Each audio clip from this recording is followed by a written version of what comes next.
आज है 30 जून 2024 दिन रविवार। Welcome back to clean news UP. चलिए देखते हैं उत्तर प्रदेश की 25 फटाफट बड़ी खबरों को।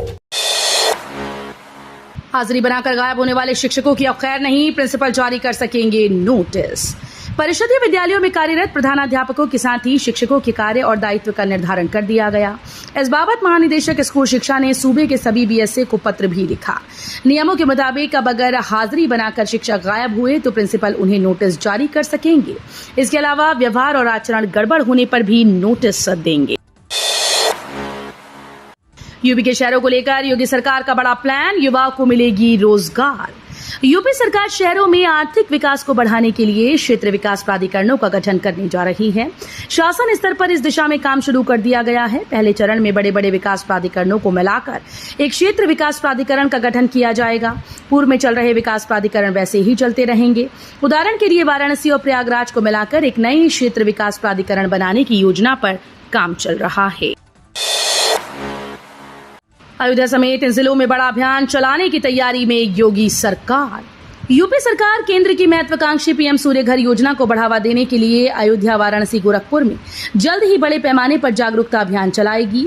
यूपी सरकार के एक प्रवक्ता ने शनिवार को बताया कि केंद्र सरकार की महत्वाकांक्षी पीएम सूर्य घर योजना के प्रति लोगों को जागरूक करने के लिए अयोध्या, वाराणसी, गोरखपुर में जल्द ही बड़े स्तर पर जागरूकता अभियान चलाया जाएगा। उन्होंने कहा कि ये मुहिम इंटीग्रेटेड मार्केटिंग कम्युनिकेशंस मॉड्यूल पर आधारित होंगी। विरोध के बीच जुलाई से यूपी के मदरसों में दर्ज होगी बायोमीट्रिक हाजिरी। उत्तर प्रदेश मदरसा बोर्ड ने प्रदेश में संचालित सभी अनुदानित मदरसों में बायोमीट्रिक उपस्थिति दर्ज किए जाने के निर्देश जारी कर दिए। प्रदेश भर में मदरसा शिक्षकों के संघ बोर्ड के इस निर्णय का विरोध कर इस आदेश को वापस लिए जाने की मांग कर रहा है। वहीं बोर्ड ने जुलाई माह से मदरसों में बायोमीट्रिक उपस्थिति दर्ज किए जाने की तैयारी पूर्ण कर ली। बोर्ड की ओर से शिक्षकों और छात्र छात्राओं की बायोमीट्रिक उपस्थिति दर्ज कराने की कवायद शुरू कर दी। यूपी की इस यूनिवर्सिटी में छात्रों के लिए सुनहरा मौका, माफ हो सकती है ट्यूशन फी। एकेटीयू में शैक्षिक सत्र 2024-25 आवेदन की प्रक्रिया चल रही है। काउंसलिंग के जरिए BTech, BHMCT, BFAD, BFA, bachelor in design, BPharma, MBA, MCA पाठ्यक्रम में दाखिला लेने के इच्छुक अभ्यर्थियों को ट्यूशन फीस देने से छूट मिल सकती है। वीसी प्रोफेसर जेपी पांडे के मुताबिक ये छूट उन्हीं स्टूडेंट्स को दी जाएगी जिनकी पारिवारिक आय 2.5 लाख रुपए से अधिक न हो, पर कॉलेज की ओर से लिए जाने वाले अन्य सभी शुल्क चुकाने होंगे। इस साल के आखिर तक खुल जाएगा गंगा एक्सप्रेसवे। यूपी को मिलने वाली है 4 और शानदार सड़कें। उत्तर प्रदेश को 4 नए लिंक एक्सप्रेसवेज मिलने वाले हैं। राज्य के मुख्यमंत्री योगी आदित्यनाथ ने इस साल के आखिर तक गंगा एक्सप्रेसवे के पूरा होने का ऐलान किया। ये नए लिंक एक्सप्रेसवे पूर्वांचल एक्सप्रेसवे और आगरा लखनऊ एक्सप्रेसवे को जोड़ेंगे, जबकि गंगा एक्सप्रेसवे फर्रुखाबाद और जेवर हवाई अड्डे से जुड़ जाएगा। अन्य 2 लिंक एक्सप्रेसवे जिन्हें बनाया जाना है वे चित्रकूट लिंक एक्सप्रेसवे और गोरखपुर लिंक एक्सप्रेसवे हैं। 1 जुलाई से देश में लागू होंगे 3 नए कानून, पुलिस को मिलेगी और अधिक पावर। देश के आपराधिक कानून में पहली बार व्यापक परिवर्तन किए गए हैं। 1 जुलाई 2024 को पूरे देश में नया आपराधिक कानून लागू होने वाला है। नए आपराधिक कानून की जानकारी पुलिस महकमे, सरकारी वकीलों और न्यायिक अधिकारियों को देने के लिए केंद्र सरकार ने बीते दिनों में काफी प्रयास किए हैं। सरकार का दावा है कि अंग्रेजों के जमाने के कानून को भारतीय स्वरूप दिया गया है। फिलहाल नए आपराधिक कानून के बारे में विशेषज्ञों का कहना है कि अपराधों की परिभाषा, सजा की मात्रा में कोई परिवर्तन नहीं किया गया है। लखनऊ एयरपोर्ट पर बनेगा 200 कमरों का होटल। रेलवे के रिटायरिंग रूम की तरह सिर्फ यात्री ही करवा सकेंगे बुकिंग। उत्तर प्रदेश के लखनऊ एयरपोर्ट पर सुविधाओं का विस्तार होने वाला है। अमौसी एयरपोर्ट पर यात्रियों की सुविधा के लिए 200 कमरों का होटल बनेगा। यात्री इसमें रेलवे के रिटायरिंग रूम की तर्ज पर बुकिंग करवा सकेंगे, यानी टिकट के आधार पर ही रूम मिलेगा। टर्मिनल 3 पर होटल बनाने की कवायद शुरू की गई। हालांकि संचालन कानपुर रोड स्थित एक बड़े होटल के मैनेजमेंट के पास होगा। वहीं दर का निर्धारण एयरपोर्ट प्रशासन ही करेगा। सीएम योगी ने जारी किए 1056 करोड़, मेधावियों को 1 लाख रुपए, टैबलेट और गोल्ड मेडल देकर किया सम्मानित। मुख्यमंत्री योगी आदित्यनाथ ने शनिवार को लखनऊ के लोक भवन में आयोजित मेधावी सम्मान समारोह कार्यक्रम में 88 लाख बच्चों के लिए 1056 करोड़ की राशि जारी की। ये राशि डीबीटी के माध्यम से सीधे अभिभावकों के खाते में चली गई। इसके तहत हर बच्चे को 1200 रुपए दिए गए। अनुप्रिया पटेल ने नौकरियों में आरक्षित वर्ग की अनदेखी का उठाया सवाल। उत्तर प्रदेश की सरकारी नौकरियों में आरक्षित वर्ग की अनदेखी का मामला गर्मा गया। केंद्र और यूपी सरकार में बीजेपी की सहयोगी और मोदी सरकार में मंत्री अपना दल की अध्यक्ष अनुप्रिया पटेल ने सीएम योगी आदित्यनाथ को पत्र लिखकर इंटरव्यू वाली नियुक्तियों को लेकर सवाल उठाए। अनुप्रिया ने पत्र में साक्षात्कार वाली नौकरियों में पिछड़े और दलितों की अनदेखी की बात कही। इस पत्र के बाद उत्तर प्रदेश लोक सेवा आयोग ने सफाई जारी करते हुए अनदेखी की बात को नकारा है। 3 जोन में बटेगा धाम, बनाए जाएंगे 2 और प्रवेश द्वार। सावन के महीने में बाबा विश्वनाथ का दरबार शिव भक्तों से बम बम रहेगा। मंदिर प्रशासन ने भीड़ के बेहतर प्रबंधन के लिए तैयारियां शुरू कर दी। भीड़ को नियंत्रित करने के लिए 3 श्रेणियों में धाम को विभाजित किया जाएगा। इसके साथ ही धाम में प्रवेश के लिए 2 और गेट तैयार होंगे। वहीं सावन में मंदिर में आने वाले श्रद्धालुओं के लिए इस बार खास इंतजाम होंगे। सावन महीने की शुरुआत प्रीति योग और श्रावण नक्षत्र में 22 जुलाई से हो रही है। इस यूनिवर्सिटी में बनने वाली हैं 80 smart class. DDUG Deendayal Upadhyay university Gorakhpur में अब छात्रों को स्मार्ट क्लासेस की सुविधा मिलेगी। दरअसल यूनिवर्सिटी के अंदर कुछ डिपार्टमेंट और उनके क्लास ऐसे हैं जिनकी हालत सही नहीं। अब ऐसे में यूनिवर्सिटी प्रशासन की ओर से इन 80 क्लासेस का रिनोवेशन के साथ स्मार्ट क्लास में कन्वर्ट किया जाएगा। इन क्लासेस में स्टूडेंट्स के लिए बैठने के साथ ही बिजली, लाइट और नई चीजों की व्यवस्था होगी। इस नई क्लास के तैयार होने से स्टूडेंट्स की सुविधा भी बढ़ेगी। लखनऊ से कानपुर सिर्फ 35 मिनट में 6 लेन बनाएगी सफर आसान। सिर्फ 1 साल और इंतजार करिए, फिर आप लखनऊ से कानपुर का सफर मात्र 35 से 40 मिनट में पूरा कर लेंगे। इस दौरान जगह जगह जाम में नहीं फंसना होगा। एलिवेटेड रोड पर चढ़ने के बाद कोई बाधा मार्ग में नहीं आने वाली। 63 किलोमीटर का सफर कब पूरा हो जाएगा, वाहन चालक को पता भी नहीं चलने वाला, क्योंकि एक्सप्रेस वे 6 लेन का होगा। बीटेक के बाद बिना एमटेक किए पीएचडी कर सकेंगे। बीटेक में 75% या उससे अधिक अंक पाने वाले छात्रों के लिए अच्छी खबर है। वे बिना एमटेक किए ही पीएचडी में प्रवेश ले सकते हैं। मदन मोहन मालवीय प्रौद्योगिकी विश्वविद्यालय में इसके लिए मौका है। बीटेक 75% या अधिक अंकों से उत्तीर्ण ऐसे छात्र एमटेक के साथ ही पीएचडी के लिए भी अहर हैं। 30 जून तक एमटेक के लिए आवेदन कर सकेंगे। राष्ट्रीय शिक्षा नीति 2020 में प्रावधान किया गया है कि 4 वर्षीय स्नातक पाठ्यक्रम में 75% या उससे अधिक अंक पाने वाले छात्र सीधा पीएचडी में प्रवेश ले सकेंगे।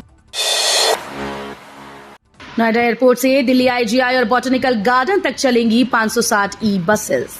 उत्तर प्रदेश के जेवर में बन रहे इंटरनेशनल एयरपोर्ट से कनेक्टिविटी को बेहतर किया जाएगा। दिल्ली के आईजीआई एयरपोर्ट और सेक्टर 37 बॉटनिकल गार्डन से नोएडा एयरपोर्ट तक 560 इलेक्ट्रिक बसेस चलेंगी। इसके लिए यूपी रोडवेज के साथ टाई अप हो गया। ये buses Noida greater Noida expressway और यमुना एक्सप्रेसवे से होकर सीधे एयरपोर्ट पहुंचेंगी। यमुना एक्सप्रेसवे से एयरपोर्ट के लिए 15 जुलाई तक इंटरचेंज शुरू हो जाएगा। मलबा प्लांट को उपलब्ध कराएं वरना देना होगा जुर्माना। गोरखपुर नगर निगम सड़क, खाली प्लॉट आदि में मलबा डंप करने और उचित निस्तारण न करने पर संबंधित व्यक्ति, कार्यदायी संस्था, फर्म से जुर्माना वसूल करेगा।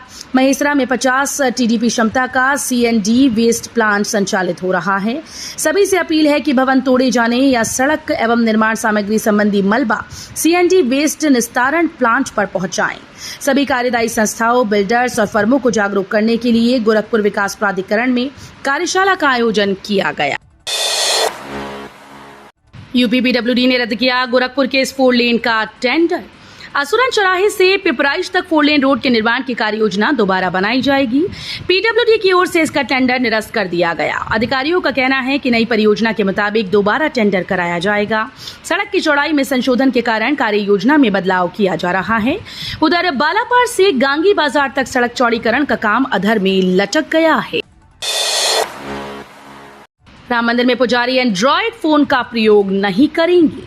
राम मंदिर में 1 जुलाई से कई नई व्यवस्थाएं लागू होने जा रही हैं। इसमें एक प्रमुख व्यवस्था ये होगी कि रामलला के पुजारी राम मंदिर में एंड्रॉयड फोन का इस्तेमाल नहीं करेंगे। पुजारियों को मंदिर में फोन का प्रयोग करने पर पाबंदी नहीं लगाई गई है।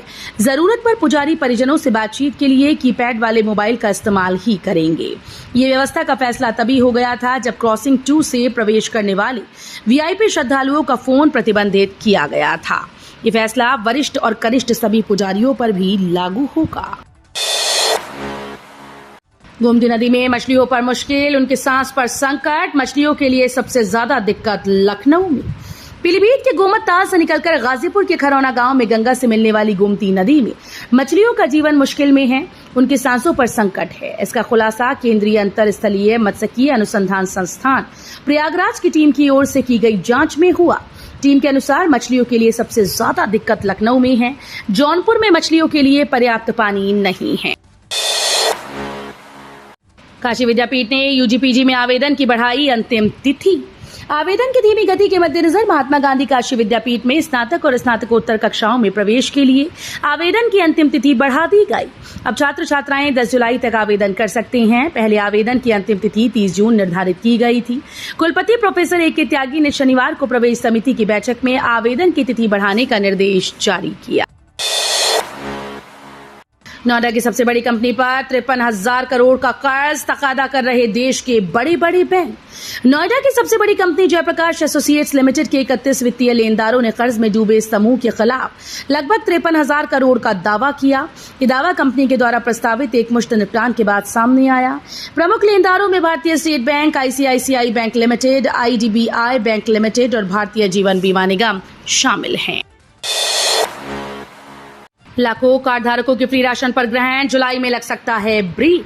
अंत्योदय से लेकर पात्र गृहस्थी के 8 लाख से अधिक कार्ड धारकों को जुलाई महीने में फ्री राशन मिलेगा या नहीं, इस पर संशय बना है। शासन का फरमान है कि आज 30 जून तक कार्ड पर दर्ज सभी सदस्यों का ई-केवाईसी नहीं हुआ तो जुलाई महीने से फ्री राशन नहीं मिलेगा। स्थिति यह है कि इक्का दुक्का को छोड़ दें तो किसी कार्ड धारक का ई-केवाईसी नहीं हो सका। ऐसे में गोरखपुर के करीब 8 लाख कार्ड धारकों के जुलाई महीने के फ्री राशन का ग्रहण लगा दिखता है। परिवार की आय 2.5 लाख से कम तो बीटेक, एमसीए, एमबीए समेत इन कोर्सेज की फीस माफ। डॉक्टर एपीजे अब्दुल कलाम प्राविधिक विश्वविद्यालय और संबद्ध कॉलेजेस में 2.5 लाख रुपए तक पारिवारिक आय वाले छात्रों की ट्यूशन फीस माफ हो सकती है। ऐसे छात्र छात्राओं को ट्यूशन फीस वेवर स्कीम के तहत ट्यूशन फीस देने से छूट मिलेगी। एकेटीयू में शैक्षिक सत्र 2024-25 के मद्देनजर बीटेक, एमबीए, एमसीए और एमसीए लेटरल एंट्री कार्यक्रम में पंजीकरण प्रक्रिया जारी है। ईडा में एक ही सेक्टर में होंगे घर, इंडस्ट्री, मॉल, एजुकेशन की सुविधा। 8 से 9 साल पहले करीब 5,000 के घाटे में चल रही यमुना अथॉरिटी को जहां ग्रेनो अथॉरिटी में मर्ज किए जाने की चर्चा चल निकली थी, वहीं आज ये अथॉरिटी प्रदेश की सबसे ज्यादा बजट वाली अथॉरिटी बन गई। देश विदेश की नामचीन कंपनीज यहां निवेश कर रही हैं। देश का सबसे बड़ा एयरपोर्ट अगले कुछ महीने में संचालन के लिए तैयार हो रहा है। फिल्म सिटी जैसे ग्लैमरस प्रोजेक्ट का अगले कुछ महीने में निर्माण शुरू होने वाला है। भारी बारिश के लिए यूपी पूरी तरह से तैयार, पूर्वी के इन जिलों को लेकर मौसम विभाग की चेतावनी। बारिश को लेकर यूपी पूरी तरह से तैयार हो चुका है। मौसम विभाग ने आज रविवार और सोमवार को उत्तर प्रदेश में कहीं कहीं बहुत भारी बारिश होने की चेतावनी जारी की। इस दरमियान राज्य में गरज चमक के साथ बिजली गिरने की भी आशंका जताई गई। बीते 24 घंटों के दौरान प्रदेश के विभिन्न अंचलों में बारिश के कारण दीवार गिरने, आकाशीय बिजली गिरने के हादसों में 9 लोगों की जान चली गई। तो ये थी आज की 25 फटाफट बड़ी खबरें। अगर आपको न्यूज पसंद आई हो तो वीडियो को लाइक और शेयर जरूर करें। धन्यवाद।